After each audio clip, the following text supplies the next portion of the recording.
புரட்சியாளர் அம்பேத்கர் காலகட்டத்திலேயே அவர் வந்து பிரதமர் ஆகக்கூடிய வாய்ப்பும் தகுதியும் இருந்தும் கூட அவர் வந்து அங்க இருக்கக்கூடிய சூழல்ல அன்னைக்கு ஒரு அமைச்சராக தான் இருக்க முடிஞ்சது. இப்ப எங்களுடைய தலைவர் முதல்வராக வேண்டும் என்பது ஒவ்வொரு விடுதலை சிறுத்தைக்கும் ஒவ்வொரு ஒடுக்கப்பட்டவனுக்கான ஆசை, லட்சியம், கனவு.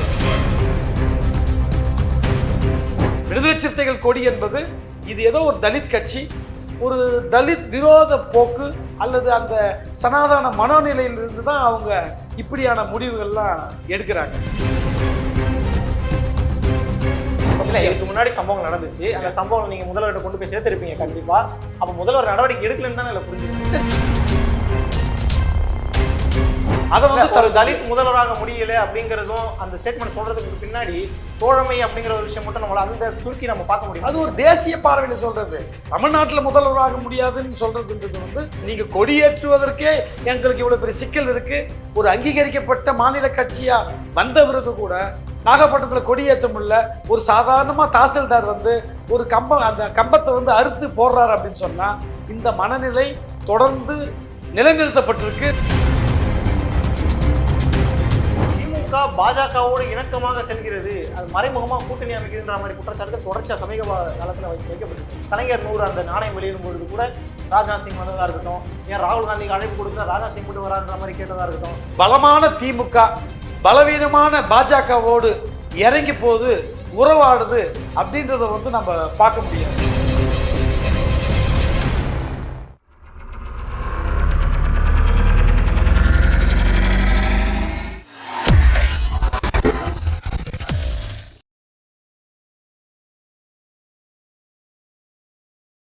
ஐத்தமிழ் நேயர்களுக்கு வணக்கம். இன்றைய நேர்காணலில் நம்மோடு இணைந்திருப்பவர் விடுதலை சிறுத்தைகள் கட்சியை சார்ந்த இளம் சேகுவார் அவர்கள். வணக்கம் சார்.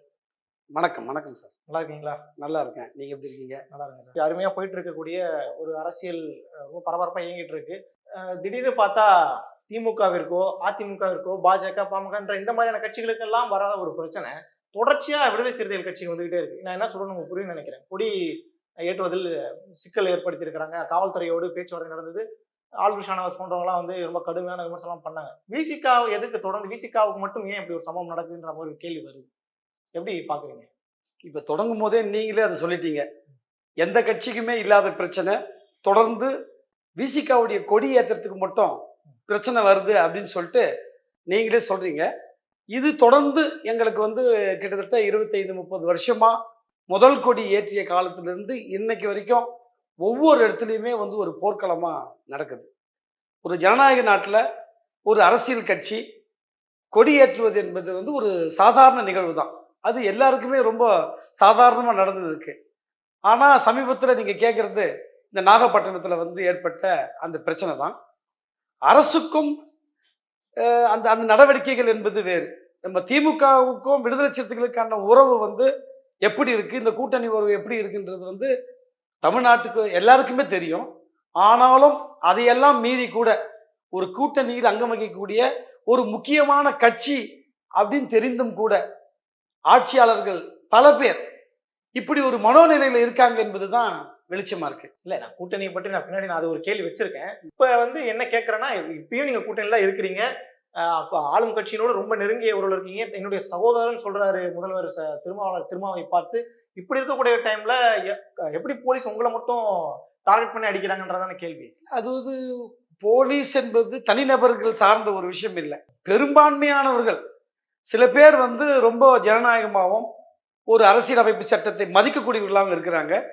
நிறைய நல்லவர்கள் இருக்காங்க. ஆனா பெரும்பாலான சில பேர் வந்து பாத்தீங்கன்னா இப்படி வந்து அவர்களுக்குள்ள ஒரு வன்மம், காவல்துறையா இருக்கட்டும் எந்த துறையா இருக்கட்டும், அங்க வந்து அவங்களுக்கான தனிநபர் விருப்பத்தை தான் வந்து நிறைவேற்றணும்னு நினைக்கிறாங்க. விடுதலை சிறுத்தைகள் கொடி என்பது அவர்களை பொறுத்தவரையும் இது ஒரு அரசியல் கட்சி, ஒட்டுமொத்த மக்களுக்காக பாடுபடக்கூடிய தலைவர், இது வந்து ஒட்டுமொத்த தேசத்தை நலனுக்காக பாடுபடக்கூடிய ஒரு கட்சி அப்படின்னு அவங்க பார்க்கறது இல்லை. இது ஏதோ ஒரு தலித் கட்சி, ஒரு தலித் விரோத போக்கு அல்லது அந்த சனாதன மனோநிலையிலிருந்து தான் அவங்க இப்படியான முடிவுகள்லாம் எடுக்கிறாங்க. நீங்க பாத்தீங்கன்னா நாகப்பட்டினம், நீங்க வரலாற்று ரீதியான ஒரு இடம் என்னன்னா நாக்பூர், நாகாலாந்து, நாகப்பட்டினம், இப்படி வந்து நீங்க தொடர்ந்து பாத்தீங்கன்னா இந்த இடம் வந்து நாகர்களுடைய பட்டினம் தான். நாகர்களுடைய பட்டினம் இந்த மக்களுடைய பூர்வகுடி மக்களுடைய சொந்த பட்டினம்னு அர்த்தம். இந்தியா முழுமைக்கும் பூர்வகுடி மக்கள் தமிழர்கள் வாழ்ந்தா சொல்றாங்க. தமிழர்கள்ல குறிப்பா பூர்வகுடி மக்களுடைய இடத்துல இவ்வளவு நாள் சிதறடிக்கப்பட்ட மக்களா இருந்தவங்களுக்கு முதல் முறையா அடையாளம் கண்டு எங்களுக்கான ஒரு தலைவர், எங்களுக்கான ஒரு கட்சி, இப்படி அடையாளம் கண்டு இப்போது முதல் முறையா கொடி ஏத்த போனா இவர்களுக்கு பிடிக்காத நிலைதான். அந்த வன்மம் என்பது சாதிய சனாதன மனோநிலை என்பதுதான் நம்ம புரிஞ்சுக்க வேண்டிய சூழ்நிலை இருக்கு. சனாதன மனநிலைங்கிறது வெறும் காவல்துறை, ஏன்னா காவல்துறை தாங்களாகவே ஒரு விஷயத்தை செய்ய போறது இல்ல. அவங்களுக்கு எங்க இந்த உத்தரவு வருதுன்னு ஒண்ணு இருக்கு. காவல்துறையை கட்டுப்பாட்டில் வைத்திருக்கக்கூடிய முதல்வர் தரப்புல இருந்து ஒருவேளை வருதோ, இல்ல திமுக தரப்புல இருந்து வருதா, இல்ல திமுக இருக்கக்கூடிய உங்களுக்கு ஆகாத சிலருடைய தரப்புல இருந்து வருதான்ற பல கேள்விகள் சுத்தி வரும்ல. முதல்வர் நீங்க ரொம்ப சேஃப் சைடா அடிக்கிற மாதிரி இருக்கு. இல்ல இது சேஃப் சைடா இல்ல. முதல்வர் ஒட்டுமொத்த தமிழ்நாட்டையும் கண்காணிக்க வேண்டிய கடமை அவருக்கு இருந்தாலும் ஒரு கொடியேற்ற நிகழ்ச்சிக்காக உத்தரவு போடணுன்ற அவசியம் இல்லை. இது 30 வருஷமா நாங்க கொடியேற்ற நிகழ்ச்சிகள் நடத்தி கொண்டிருக்கும் போது ஒவ்வொரு முறையும் இந்த கொடியேற்ற நிகழ்ச்சிக்கு முதல்வர் அலுவலகத்திலிருந்து இது கட்டளை பிறப்பிக்கின்ற அவசியமெல்லாம் இல்லை. இங்க இருக்கக்கூடிய காவல்துறை அதிகாரிகள் அவர்களுக்கான தனிமனித போக்கு, தனிமனித விருப்பம், இது விடுதலை சிறுத்தைகள் மீது இருக்கக்கூடிய வெறுப்பு, அதுதான் இது போல நடக்குதே தவிர இது எல்லாத்துக்குமே நம்ம முதல்வர் தான் பொறுப்பேற்கணுன்றதுல நீங்க அப்படி முடிச்சு போட முடியாது. முதல்வர் கவனத்துக்கு போகும்போது இது போல தொடர்ந்து நடந்தா கட்டாயம் முதல்வர் அதுக்கான நடவடிக்கை எடுப்பார் என்பது அப்படின்னா ஏன்னா இன்னைக்கு மட்டும் நடக்கல, கடந்த 2-3 மாசம் முன்னாடி ஒரு சம்பவம் நடந்தது இல்ல, நடக்குது, அடிக்கடி நடக்குது. அது முதல்வர் அதையும் மீறிதான் முதல்வர் ஒட்டுமொத்தமாவே இந்த தேசமே சனாதனமயமாக்கக்கூடிய சாதிய மனோநிலை இருக்கக்கூடிய பிஜேபி போன்ற இந்த ஆட்சி தொடர்ந்து 10 ஆண்டுகள் இருக்கும்போது விஷத்தை பரப்பி காற்று முழுக்க நிரப்பி இருக்காங்க அவங்க. இதையெல்லாம் கொஞ்சம் கொஞ்சமா ஒரு முதல்வரால் மட்டும் முடியாது. அந்த முதல்வர் இது போல சக்திகளை ஒடுக்குவதற்காகத்தான் எங்களை போன்றவர்கள் ஜனநாயக சக்திகளை, எங்களை போன்ற கூட்டணி கட்சிகளை, இடதுசாரிகளை இப்படி எல்லாருமே சேர்த்து ஒருமித்த கருத்தோடு தான் நாங்க இதை ஒழிக்கிறதுக்காக தான் நாங்களே கூட்டணியிலே இருக்கிறோம். அதை விட்டுட்டு இப்ப நம்ம ஒருத்தர் மேலேயே நம்ம பழி போட முடியல. இதுக்கு முன்னாடி சம்பவம் நடந்துச்சு, அந்த சம்பவம் நீங்க முதல்வர்கிட்ட கொண்டு போய் சேர்த்திருப்பீங்க கண்டிப்பா. அப்ப முதல்வர் நடவடிக்கை எடுக்கலன்னு தான் புரிஞ்சுக்க முடியும். நடக்குது, தொடர்ந்து நடக்குது. இதுக்கு ஒரு 3-4 மாசத்துக்கு முன்னாடி கூட சேலத்துல நடந்தது. அங்க நம்ம பேசும்போது அங்க அமைச்சர்கள் கூடவோ இல்ல வேற யாரும் நம்ம பேசும்போது அந்த முரண்பாடுகளை கலைந்து அதிகாரிகளிடம் அவர் பேசி சரி பண்றாங்க. சில நேரங்கள்ல உடனடியா அது பேச முடியாத சூழல் இருக்கும்போது நாகப்பட்டினம் போன்ற இடங்கள்ல அது ரொம்ப நம்முடைய சொந்த நம்ம சட்டமன்ற உறுப்பினர் இருக்கக்கூடிய தொகுதியாக இருந்தோம். அவரே நேரடியா போய் காவல்துறை அதிகாரிகிட்ட பேசி கூட இப்படி நடக்குது. இது தனிமனித போக்கு தான். அவர் பேட்டி கொடுத்திருந்தார். என்னுடைய காவல்துறையை சரியா கண்காணிக்காதது திமுக ஆளுகின்ற அரசனுடைய பிழைதானே? இல்ல, கண்காணிக்க வேண்டும் என்பது இது போன்ற நடவடிக்கைகளை அவர்கள் முளையிலே கிள்ளி எறிய வேண்டும் என்பது எங்களுடைய கோரிக்கை எங்களுக்கு. ஆனா ஒவ்வொரு நிகழ்விலையுமே இது போல நடக்குது. கட்டாயம் நீங்க சொல்றது ஒவ்வொரு சின்ன சின்ன விஷயங்கள் அப்படின்னு நம்ம பார்க்க முடியாதுதான்.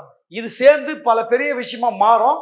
அது கட்டாயம் முதல்வர் அவர்கள் இது போன்ற நடவடிக்கைகளை வெறுப்பு அரசியலுக்கான இது போல வெறுப்பா மனநிலையை கட்டாயம் முளையிலே கிள்ளுவார் என்பதை நாங்க நம்புறோம். நாங்க அடுத்து கூட்டணி சம்பந்தமா நீங்க பேசுனாலும் நான் கேட்டுறேன். கூட்டணியை விட்டு விலகக்கூடிய சூழல்லாம் ஏற்பட்டு இருக்கா திமுக விசிகாவுக்கு இடையே அப்படிங்கிற மாதிரி ஒரு கேள்வி வைக்கப்படுது. ஏன் இந்த கேள்வினா, சமீபத்துல ஒரு தலித் முதல்வராக முடியுன்ற ஒரு ஸ்டேட்மெண்ட் கொடுத்தாங்க. அது மிகப்பெரிய அளவுல சர்ச்சையை உருவாக்குச்சு. அடுத்து என்னன்னா, நாங்க சில நேரம் சகிச்சு கொண்டுதான் அந்த கூட்டணியில் இருக்கணும்ன்ற மாதிரி திருமாவளவனே பேசினார். செய்தியாளர் சந்திப்புல அவர் பேசுறதோட என்ன சொன்னா, அதிகார வர்க்கத்துடைய தொல்லை அதிகமா இருக்குன்ற மாதிரி சொன்னார். அப்ப நம்ம டோட்டலா பார்க்கும்போது திமுக நோக்கி தான் அவர் சொல்றாருன்றது ஓரளவு புரிஞ்சுக்க முடியுது. இந்த காரணங்களை வைத்து கூட்டணி விட்டு பிரிவதற்கான வாய்ப்பு இருக்கா அப்படிங்கறது இல்ல. கூட்டணியை விட்டு பிரிவதற்கான எந்த சூழலுமே ஏற்படல. கூட்டணியை பிரின்ற அவசியமும் ஏற்படல. இப்ப இந்த கூட்டணி ஒரு வலுவான கூட்டணிக்கு அமைக்கப்பட்டு 10 ஆண்டுகளுக்கு மேலு ஒற்றுமையா இருந்து ஒருமித்த கருத்தோடு ஒரே இலக்கோட இப்படி தொடர்ந்து வெற்றிகளை மட்டுமே குவித்து கொண்டிருக்கக்கூடிய ஒரு கூட்டணியை நாங்க விலகி போகணுன்ற அவசியம் எங்களுக்கும் இல்லை, விலக்கணுன்ற அவசியம் திமுகவுக்கும் இல்லை. ஒரு நல்ல கூட்டணி, வலிமையான கூட்டணி சிறப்பா போயின்னு இருக்கும்போது அவங்க எடுக்கணுன்ற அவசியம் அவங்களுக்கு இல்லை. இந்த முரண்பாடுகளை நாங்கள் சொல்லுவது என்பது திமுக அந்த தலைமையோ அல்லது அதெல்லாம் இல்லை. என் தலைவர் நீங்க அது முழுமையான அந்த பேட்டியை நீங்க பார்த்திருந்தீங்கன்னா உங்களுக்கு தெரியும். சில நேரங்களை சகித்து கொண்டு போவது அப்படின்றது இந்த நாங்க ஒரு கூட்டணி என்பதே தேச நலனுக்காக இருக்கிறோம், எங்களுடைய சொந்த நலனுக்காகவோ சொந்த கட்சி நலன்களுக்காகவோ இல்ல அப்படின்னு அது உண்மை. இப்ப நீங்க சொல்றது என்னன்னா, ஒரே கட்சியில் கூட முரண்பாடு இருக்கும், அதிருப்திகள் இருக்கும், எதிர்பார்ப்புகள் இருக்கும். அப்ப தோழமை கட்சிகளுக்கு கூட இருக்கும், இல்லாமலாம் இருக்காது. எதிரெதிர் கட்சிகளுக்கு மட்டும் இல்லாம சொந்த கட்சியிலே இருக்கும்போது எங்களுக்கான விருப்பம், எங்களுக்கான எதிர்பார்ப்பு, அது எங்களுடைய கோரிக்கை, அதை நிறைவேற்ற முடியாத சூழல் கூட்டணி கட்சி தலைமைக்கு இருக்கும். ஆனாலும் நாங்க எங்க கட்சியோட கூட்டணியும் அதை நெருக்கடி கொடுக்காம தேசத்தோட நலனை கருதி தேச மக்களுக்காக நாங்க சகித்து கொண்டு சில எதிர்பார்ப்புகள் ஏமாற்றங்கள் இருந்தாலும் கூட அதையெல்லாம் நாங்கள் தாங்கி கொண்டு நாங்க கட்டாயம் பயணம் செய்கிறோம்னு சொன்னா அது கூட்டணியில விரிசல் இருக்கு, கசப்பு இருக்கு, முரண்பாடு இருக்கு அப்படிலாம் பார்க்க கூடாது. தோழமை முரண்பாடு கட்டாயம் இருக்கும், எல்லாருக்குமே இருக்கும். அதை ஒரு தலித் முதல்வராக முடியல அப்படிங்கறதும் அந்த ஸ்டேட்மெண்ட் சொல்றதுக்கு பின்னாடி தோழமை அப்படிங்கிற ஒரு விஷயம் மட்டும் நம்மளால அந்த சுருக்கி நம்ம பார்க்க முடியும். அது ஒரு தேசிய பார்வையில சொல்றது. தமிழ்நாட்டுல முதல்வராக முடியாதுன்னு சொல்றதுன்றது தேசிய அளவுல அங்க ஒண்ணு இங்க ஒண்ணு ஆகக்கூடிய சூழல் இருந்தாலும் இங்க இருக்கக்கூடிய நீங்க கொடியேற்றுவதற்கே எங்களுக்கு இவ்வளவு பெரிய சிக்கல் இருக்கு. ஒரு அங்கீகரிக்கப்பட்ட மாநில கட்சியா வந்தவருக்கு கூட நாகப்பட்டினத்துல கொடியேற்ற முடியல. ஒரு சாதாரணமா தாசில்தார் ஒரு கம்பம் அந்த கம்பத்தை அறுத்து போடுறாரு அப்படின்னு சொன்னா இந்த மனநிலை தொடர்ந்து நிலைநிறுத்தப்பட்டிருக்கு. தொடர்ந்து அப்படியே இருக்காங்கன்னு சொன்னா இதைதான் சொல்றார் தலைவர். நீங்க முதல்வராக முடியாது என்று சொல்லும் போது இங்க இருக்கக்கூடிய கலாக்கள் நிலவக்கூடிய அந்த சிக்கல்களையும் யதார்த்தத்தையும் அவர் சொல்றாரு. இப்போ எல்லாருமே வெளியே வராங்க. ஏன் முடியாது, ஏன் தலித் முடியாது, ஏன் தலித் முதல்வராக முடியாது என்று கேட்கக்கூடிய நிலை உருவாயிருக்கு. இதுதான் விடுதலை சிறுத்தைகள் வைக்கிற கோரிக்கைக்கு கிடைக்கிற வெற்றி. அது இந்த மக்கள் கோரிக்கையா வைக்கிறீங்க இல்ல தூண்டி வரீங்களான்ற ஒரு இது தூண்ட வேண்டிய அவசியம் இல்லை. ஏன் தூண்டணும்? ஒரு தலித் முதல்வராக வேண்டியதுக்கு தூண்ட வேண்டிய அவசியம் இல்லை. அது எங்களுடைய லட்சியம், எங்களுடைய கோரிக்கை. முதல்வராக மட்டும் இல்லை, இந்தியாவின் பிரதமராகவே ஒரு தலித் வர வேண்டும் என்பது எங்களுடைய லட்சியமா இருக்குமே தவிர அது தூண்டி விட வேண்டிய அவசியம் இல்லை. புரட்சியாளர் அம்பேத்கர் காலகட்டத்திலேயே அவர் பிரதமர் ஆகக்கூடிய வாய்ப்பும் தகுதியும் இருந்தும் கூட அவர் அங்க இருக்கக்கூடிய சூழல்ல அன்னைக்கு ஒரு அமைச்சராக தான் இருக்க முடிஞ்சது. காலம் மாற மாற மாற யாரோ ஒருவருக்கு முதல்வரோ அந்த பிரதமரோ கட்டாயம் கட்டாயம் கொடுக்க வேண்டிய சூழல் கட்டாயம் மாறும். அது மாற்றுவதற்காகத்தான் ஒரு ஜனநாயக சக்திகள் இருக்காங்க, எங்களை போன்றவர்கள் கட்சி நடத்துறாங்க. இப்ப எங்களுடைய தலைவர் முதல்வராக வேண்டும் என்பது ஒவ்வொரு விடுதலை சிறுத்தைக்கும் ஒவ்வொரு ஒடுக்கப்பட்டவனுக்கான ஆசை, லட்சியம், கனவு. அதுக்கும் கூட்டணியோட அந்த உறவுக்கும் முடிச்சு போடக்கூடாது. இல்ல இந்த கூட்டணிங்கிற சப்ஜெக்ட் ஏன் இன்னைக்கு சமூக வலைதளங்களையும் சரி செய்தி ஊடகங்களையும் விவாத பொருளா மாறுதுன்னா, நீங்க ஒருத்தர் மட்டும் இந்த விஷயத்த பேசல. தலித் முதல்வராக தான் இருக்கட்டும், இல்ல ஆம்சாங்குடைய படுகொலையில முதல் குரலா கொடுத்ததா இருக்கட்டும், மதுவிலக்கு பத்தி பேசினதா இருக்கட்டும், இது நீங்க மட்டும் பண்ணல. காங்கிரஸ் தரப்புலயும் சில பிரச்சனை இருந்தது. கார்த்திக் சிதம்பரம் சொன்னாரு, கூட்டணியில் இருக்கிறோன்றதுக்காக நாங்க மக்களுடைய பிரச்சனைக்கு போராடாம இருக்க முடியாதுன்ற மாதிரி ஒரு ஸ்டேட்மெண்ட் கொடுக்குறாரு. இங்க பார்த்தா முத்தரசன் என்ன சொல்றாருன்னா, கச்சத்தீவை மீட்பாரா முதல்வர் அப்படின்னும் போது ஒரு சர்ச்சையை கிளப்புறாரு. பாலகிருஷ்ணன் என்ன சொல்றாருன்னா, இந்த நேற்று நடந்த 2 நாள் முருகன் மாநாடு பற்றியும் விமர்சனம் பண்றாரு. அப்படி பார்க்கும்போது ஒட்டுமொத்த கூட்டணிகளும் திமுக செய்யக்கூடிய விவகாரங்களை விமர்சனம் பண்றதை பார்க்கும்பொழுது ஒருவேளை முடிவுக்கான வாய்ப்பு இருக்கும். ஏன்னா சமீபத்துல முதல் நீதி கூட சொன்னார், 200 தொகுதிகள் தான் நம்மளுடைய இலக்குன்னு சொன்னார். கூட்டணியில மையப்படுத்தி சொல்லல அவர், 200 தொகுதிகள் இலக்குன்னு பொதுவா சொன்னார். அப்ப இதெல்லாம் வைத்து பார்க்கும்போது ஒரு கூட்டணி முறிவு ஏற்பட்டு 2026 களம் வேற மாதிரி அமைக்கப்படும் சந்தேகம் வரதானே செய்யும். இல்ல நீங்க சொல்றதுதான், இந்த கூட்டணி அவ்வளவு ஜனநாயகம் உள்ள கூட்டணியா இருக்கு. ஒரு கூட்டணி தலைமையை மாண்புமிகு முதல்வர் அவர்கள் இந்த கூட்டணியில பேசக்கூடிய அத்தனையும் கவனமாக ஏற்றுக்கொண்டு ஒவ்வொன்றுக்கும் செவிசாய்த்து அனைத்துக்குமான ஒரு ஒருங்கிணைக்கக்கூடிய பணியை சிறப்பாக செய்து இருக்கிறார். ஒவ்வொரு கட்சியும் தனக்கான கேள்வியை முதல்வரை பார்த்தோ, கூட்டணியை பார்த்தோ, அரசாங்கத்தை பார்த்தோ கேட்கிறது என்று சொன்னால் அது கட்டாயம் இந்த கூட்டணி ஜனநாயகமான ஒரு கூட்டணியாக அமைந்திருக்கிறதே என்றுதான் நீங்க பார்க்கணுமே தவிர, நீங்க கேள்வி கேட்கறீங்க அதனால எதிரா இருக்கீங்கன்னு கேட்கக்கூடாது. எதிரிகளை கேள்வி கேட்பது என்பதை வேற, நம்முடைய சொந்த கூட்டணியை கூட கேள்வி கேட்க கூடாது என்பதெல்லாம் இல்லை. கேள்வி கட்டாயம் கேட்போம். நல்லது நடக்கும்போது பாராட்டுவதும், கெட்டது நடக்கும்போது எதிர்ப்பதும் தான் ஒரு கூட்டணியோட கடமை.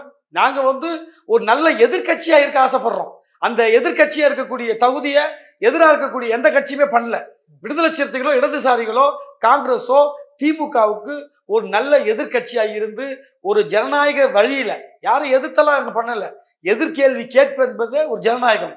அதை அனுமதிப்பது, அதை உள்வாங்கி அதற்கான ஒரு களத்தை அமைத்து அவருக்காக சரி செய்வது என்பது முதல்வர் பெருந்தன்மையா தான் இருக்கிறான்னு நான் நினைக்கிறேன். இது யாரும் முரண்பாடோ உரசலோ நாங்க ஒருத்தருக்கு ஒருத்தரோ அப்படி பார்க்கல. நாங்க பேசுவோம், எதிர்த்து பேசுவோம்.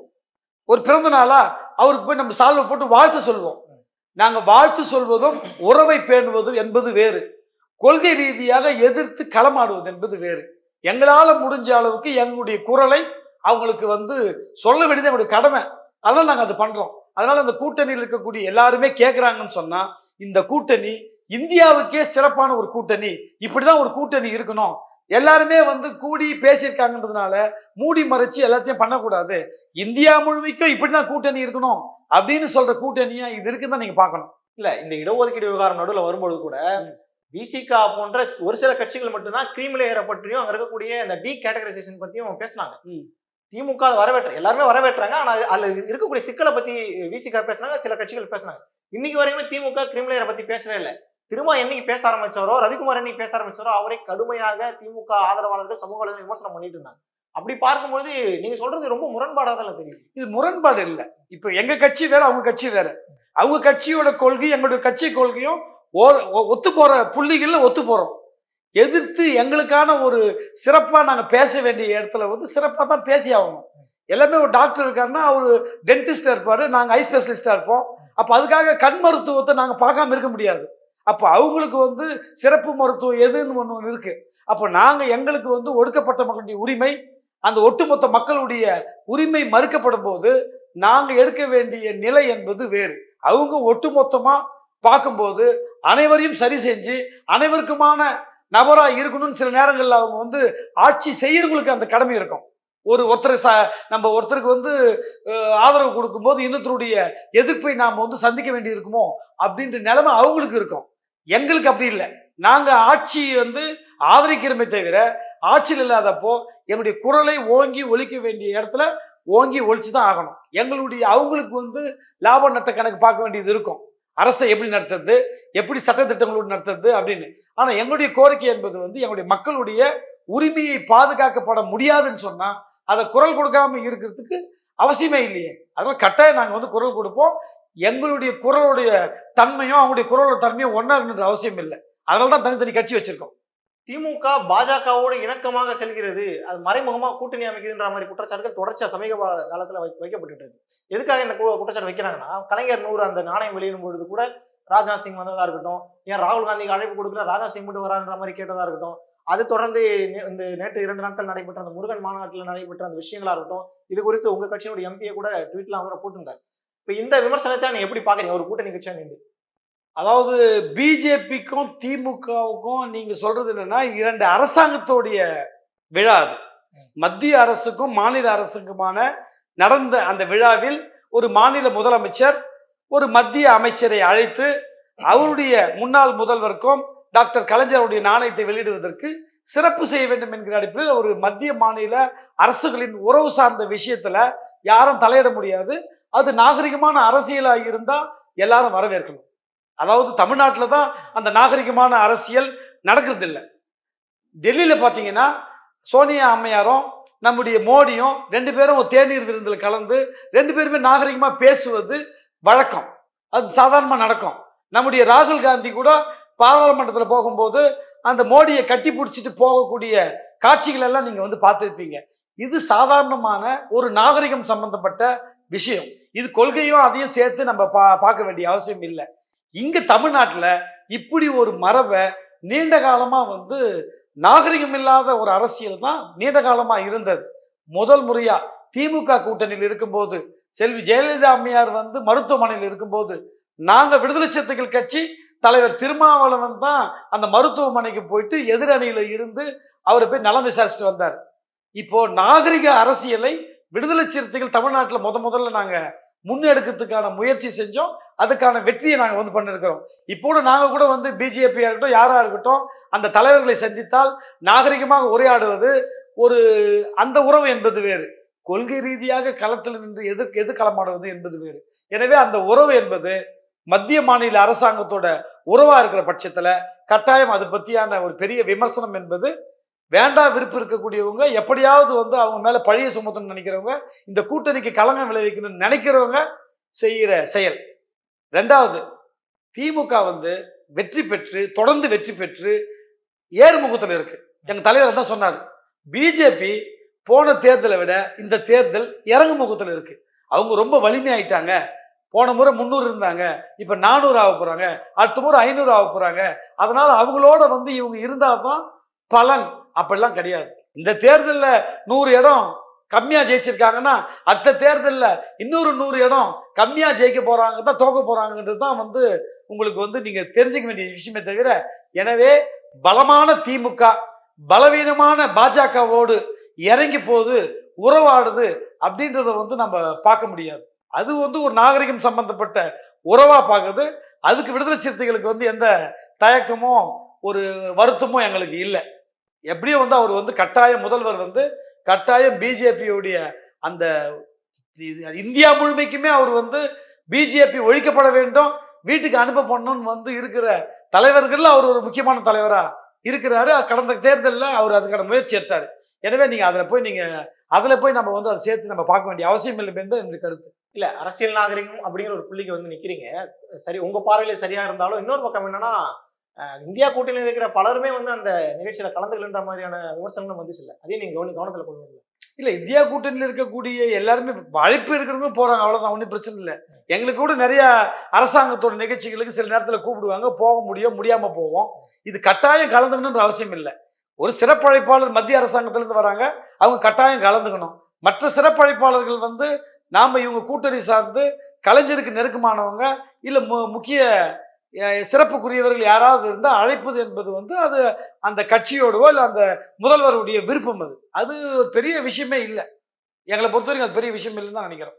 எல்லா விஷயத்தையும் மக்கள்கிட்ட கொண்டு போய் சேர்ப்போம், மக்களே முடிவெடுக்கட்டும். நன்றி சார். ரொம்ப நன்றிங்க.